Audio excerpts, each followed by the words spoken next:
C'était pour la réception de la prestation de serment de 2 huissiers de justice stagiaires.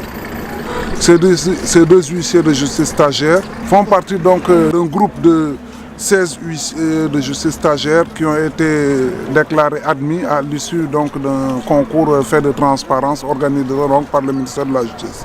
Sur ces 16 huissiers, nous avons noté 8 dames et 8 hommes. Et les 12 ont prêté serment la semaine dernière à Dakar. L'une a prêté serment avant-hier à Thiès.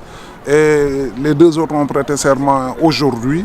Et dans les jours qui viendront, donc celle qui reste prêtera serment devant la cour d'appel de Ziguinchor.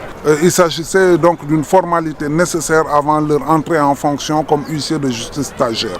À partir de cette prestation de serment, il s'ouvre devant eux une période de 2 ans, durant laquelle ils vont apprendre tous les rudiments de la profession.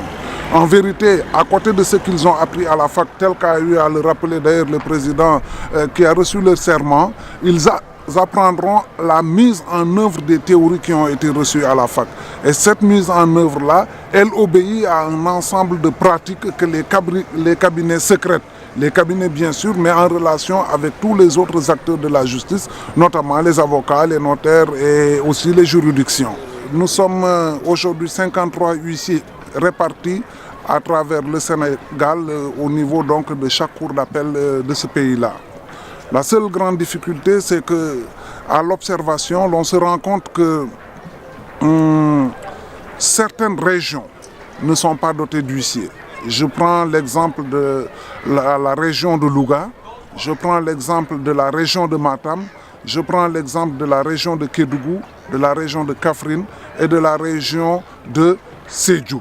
Ces régions-là ne sont pas dotées d'huissiers de justice, ce qui fait que quelque part, quand un justiciable a besoin de recourir à ce service qui devait se caractériser, 1, par son accessibilité et 2, par sa permanence, le fait d'aller vers l'huissier qui assure l'intérim, qui se situe à un pôle un peu plus éloigné, bien évidemment, renchérit le coût de l'accès à la justice. Mais il faut dire que sur ce plan bien précis, les dispositions sont en train d'être prises par la chancellerie pour faire en sorte que cette difficulté-là soit résorbée. Le deuxième élément sur lequel je voudrais m'appesantir concerne un peu les difficultés relatives à l'exécution des décisions de justice. J'avoue très honnêtement qu'aujourd'hui, on peut se poser la question de savoir dans quel délai une décision de justice peut être exécutée. En réalité, personne ne peut le dire. Parce que nous avons noté, la pratique nous enseigne qu'il y a un sentiment d'opposition qui est en train de se développer de manière assez accrue de la part du justiciable qui doit subir l'exécution. Or, cette difficulté-là, pour être vaincue, l'huissier utilise ce que lui donne la formule exécutoire, c'est-à-dire la réquisition des forces de police et de gendarmerie.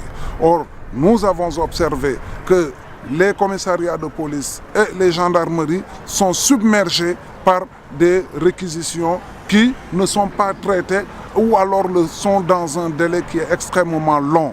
Le Sénégal peut s'enorgueillir de faire partie, en tout cas des membres fondateurs de l'Union africaine des huissiers de justice, Union africaine qui a vu le jour à Casablanca au mois de décembre dernier, sous le haut patronage de Sa Majesté le roi Mohamed VI. Nous étions 18 États qui nous sommes retrouvés, 18 représentations en tout cas d'huissiers de justice, Chambre nationale, qui nous sommes retrouvés à Rabat pour mettre sur les fonds baptismaux, en tout cas, une institution qui va, pour ainsi dire, travailler au développement de la profession d'huissier de justice dans tous nos États.